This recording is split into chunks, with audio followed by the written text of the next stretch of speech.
कोड़े खाने से तुम चंगे हो चुके हो, लेकिन फिर भी क्रिश्चियन लोग बीमार रहते हैं, हाँ या ना?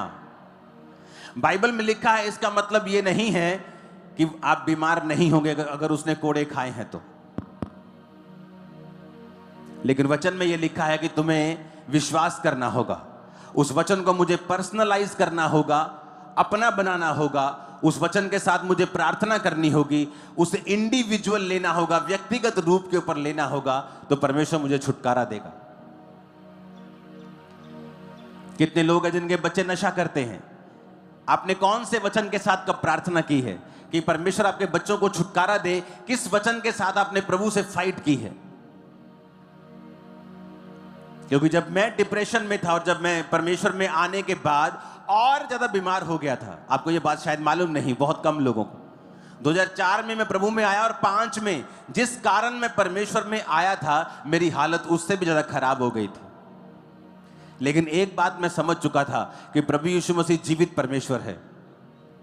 ये बात मुझे समझ आ गई थी क्योंकि मेरे सामने बीमार लोग आए और मेरे सामने वो हील हुए। ये भी नहीं कि बहुत भीड़ थी कि 80,000 लोग बैठे हैं, मालूम नहीं कि हील हुआ कि इनका बंदा है कि मेरा बंदा है। 30-35 लोग होते थे, सबके बारे में मालूम होता था कि ये जेन्युइन है, ये सब कुछ सही है। तो एक बात मेरे को पता चल गई थी कि परमेश्वर जीवित है, अगर मेरा हल हो सकता है तो प्रभु ही कर सकते हैं। लेकिन प्रार्थना मेरी कम थी, 15-20 मिनट की प्रार्थना मैं करता था, कभी एक बार कर ली, दिन में 2 बार कर ली। और एक वचन मेरे सामने आया था कि हे मेरे प्रिय भाइयों, हियाव बांधो, दृढ़ रहो, क्योंकि तुम जानते हो मसीह में की गई मेहनत व्यर्थ नहीं है। प्रभु के काम में बढ़ते जाओ, क्योंकि तुम जानते हो मसीह में की गई मेहनत व्यर्थ नहीं है। मुझे ऐसा लगा परमेश्वर ने मुझसे बात की है कि अगर मैं मेहनत करूंगा, अगर मैं प्रार्थना करूंगा तो मेरी व्यर्थ नहीं जाएगी। मैं मसीह में बहुत कुछ करके आया हूं, सब जगहें घूम के आया हूं, लेकिन मेरी मेहनत काम नहीं आई। लेकिन वचन ये कह रहा है, परमेश्वर कह रहा है कि मेरी मेहनत व्यर्थ नहीं जाएगी। उस बात ने मुझे अंदर से जगा दिया और मैंने 40 फास्टिंग करनी स्टार्ट कर दी। 40 रोजे खत्म होते थे, दूसरे खत्म, तीसरे, एक साल में 5-5 बार 40 रोजे रखे। और परमेश्वर ने उसी 2005 में उस डिप्रेशन से मुझे सदा के लिए आजाद कर दिया था। आज 20 साल हो चुके हैं आजाद हुए, और सुसाइड करने तक पहुंच गया था, लेकिन परमेश्वर के वचन ने मुझे संभाला।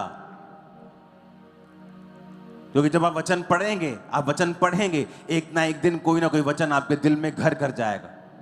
आपको लगेगा परमेश्वर ने आज मुझे इस वचन के द्वारा छुआ है, ये वचन परमेश्वर मुझसे कह रहे हैं।